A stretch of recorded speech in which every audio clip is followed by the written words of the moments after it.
Ən çox işləyən əzələ adətən ilk susturulan olur. Biz güclü olanı həmişə yüklüyürük. Bədən də eyni şeydir. Deltoid əzələsi buna ən yaxşı nümunədir. Delta Yunan əlifbasından gəlir, hərfdir. Oid isə bənzəmə deməkdir. Amma deltoid əzələsinin rolu sadəcə bir hərf olmaqdan çox-çox böyükdür. Deltoid klavikulanın 1/3 lateralı akromiyonundan və spina scapuladan başlayır, humerusun tuberositas deltoideasına bağlanır. Yəni səssizcə bütün yuxarı ətrafın hərəkətini daşıyan sistemdir. Bu əzələni aksillar siniri innervasiya eləyir. S5-S6 köklərindən gəlir. Sinirsiz hərəkət olmur, amma ağrı olanda biz çox vaxt səbəbi deyil, nəticəni günahlandırırıq.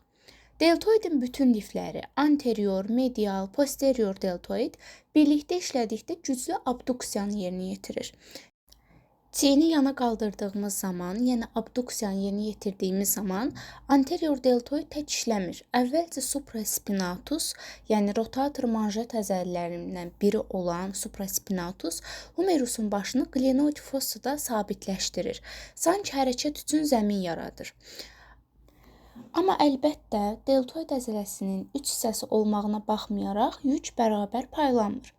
Ən çox işləyən hissə anterior deltoiddir.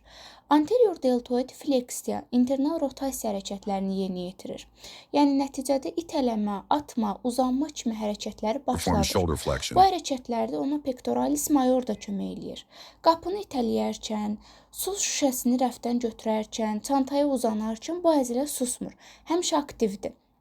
Gündəlik həyatımız önə doğru qurulduğu üçün anterior deltoid daim iş başındadır.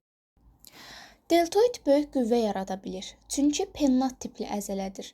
Yəni liflər sümüyə müəyyən bucaq altında bağlanır. Bu quruluş ona güc verir, amma hərəkət amplitudasını məhdudlaşdırır.